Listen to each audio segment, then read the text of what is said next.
Hi, my name is Tess Rivero. I teach at Waynesville High School. I teach math, and I'm going to go through with you today 4 different parts in 4 different recordings of the Smartboard software and how I use the internet and other kinds of technology in my classroom. So first of all, let's go through part 1 of getting to know the Smartboard software. As you can see, there's a toolbar down here on the bottom. You can always move it to the top if you like. And I have a little toolbar also over here on the side that can be moved around and changed as I need to. On the toolbar for the first video, I'm just going to go through the different options on the toolbar to show you what things are available. I'm going to jump around because the first thing I want to show you is the area capture. When I click on the area capture button, it lets me capture anything that I draw a little rectangle around, and it opens it and brings it into my Smartboard software. As you can see, this is really, really helpful. Like I said, I teach math, so a lot of times I need to get a picture or a diagram for tests, and I will just use the screen capture and pull it in and have the image or the text in my Smartboard files. These two arrows move you from page to page. This green plus sign is new page. A lot of these features work just like Microsoft Word. You have your open for your open file, your save file, your paste. My favorite, the undo button. We got cancel, and then here we start getting into more specific Smartboard icons. The first icon here is a screen shade. I love the screen shade. I use it probably once a day. You know, on the old overhead projectors, we'd put a piece of paper on the screen to cover up a quiz. And now all I have to do is hit that button, and you can't see what I've done unless I decide that I want you to see what I've done. So the screen shade is a really, really neat tool. The next icon we have is full screen. A lot of times you'll have writing that goes down your screen a lot. You may have some more writing down here, and you may have some problems on the bottom of your paper, and you always have the student that says, well, can I see what's back up here when everybody else is already over here? So all you have to do is hit the full screen, and then as you can see, everybody sees everything that's on the page. When it's in full screen mode, you can still write on it. Really nice. And then to get out of full screen mode, you just click on the same icon again. Next icon we have makes the screen transparent. I really don't use that one a whole lot. The next one here is a dual page display.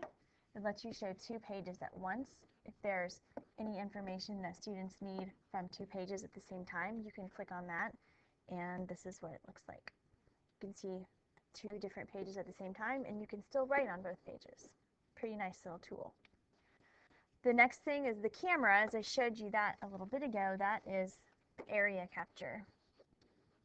Area capture is a great, great feature. The next tool is for the document camera. This icon goes specifically with the Smartboard or the Smart Document Camera. If you have another kind of document camera, you can still use that document camera with your Smartboard. You just that's not the icon that you would use. The next one's a table. This gets your pointer back. So from here on out, we're looking at a lot of writing tools, text tools, things that make your notes jump out and make them more interesting for the students. I like to use, I use pens. As you can see, I use different colors all the time. You got your magic or your exciting pen here. Oops, I was pushing the wrong thing. This is you have your creative pen with your different things that you can use just to draw attention to things for the students. Your eraser. One thing that I learned this year with the eraser, are you watching? Okay. If I draw a circle around what I want to erase and then tap in the middle, it erases the whole thing. So no more across the board trying to erase like that. It's pretty nice. As a math teacher, I like to use the line feature a lot, and you can go in and change the type of line that you're making also. But I wanted to emphasize the importance of right-clicking. So if you click on a piece, you can look at it and go down to properties. And in your properties, you can change, if it's a fill effect feature, or if you have line style. If you wanted to make it a big thick line, you could do that. You want to change it to purple, you wanted to change what its end mark was, you could do that. Also, you could make it back to a thin line. So using your right click allows you to go in and change the different tools that you have.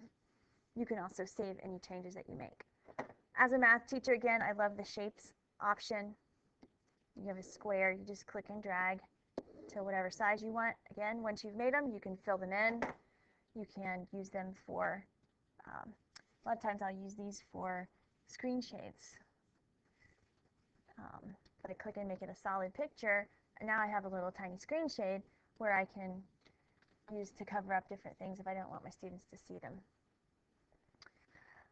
One of the pen features here that my students really like is the shape pen. I have a hard time drawing shapes sometimes, but when I use this, it clicks right to the shape that I'm trying to make. It like reads my mind, the mind reader. Making perfect circles is not hard anymore. The next one is, I think, one of the ones that the kids really like the most, and this is the Magic Pen. So make sure you watch while I'm writing Magic Pen here.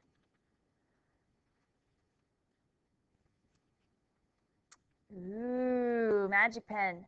Well, that's one thing that makes it neat, but really what makes it neat is if you are using the Magic Pen and you draw a square or a rectangle, it's now a magnifier that I can use around my whole page and magnify different parts of the screen for the kids. That's a really, really nice tool. If I have my Magic Pen selected and I make a circle, it makes a spotlight on the screen. Again, which I can drag around the screen to highlight different parts, and I can also make the circle larger or smaller as I need to. So Magic Pen is really, really helpful. The other items on the toolbar are things I've customized with text and a compass tool and the Smartboard Recorder. So like I said, I just wanted to hit some highlights of what you can do with the Smartboard software. Magic Pen, Shapes Gallery. With text, you can just take your computer and start writing anywhere you want, and it's there. And then whatever I need to do, I can drag it and move it around. I can use the white pen, which I think is really fun to use. I can cover up things with the white pen. I'm going to go and make my white pen a little bit bigger so that's easier to cover up.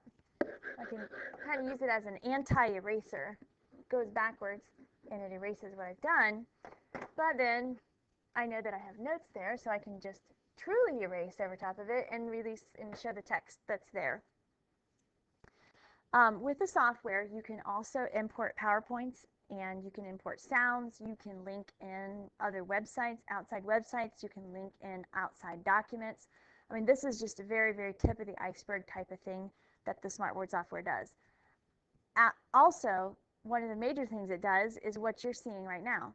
I'm in my classroom in Waynesville, Ohio, recording this on a Friday afternoon, and I'm using the Smart Notebook software to do that. It's recording my voice, and it's recording anything that I type, not just with the software, but if I want to go on YouTube and I want to show you my website that I've made, you're seeing all of this in real time, and I'm talking to you, making eye contact with you, and you don't even know it. So this is a pretty neat feature of the software, and it's very, very, very easy to use the recorder. It's very easy to use all the features on Smartboard software. See you in video 2.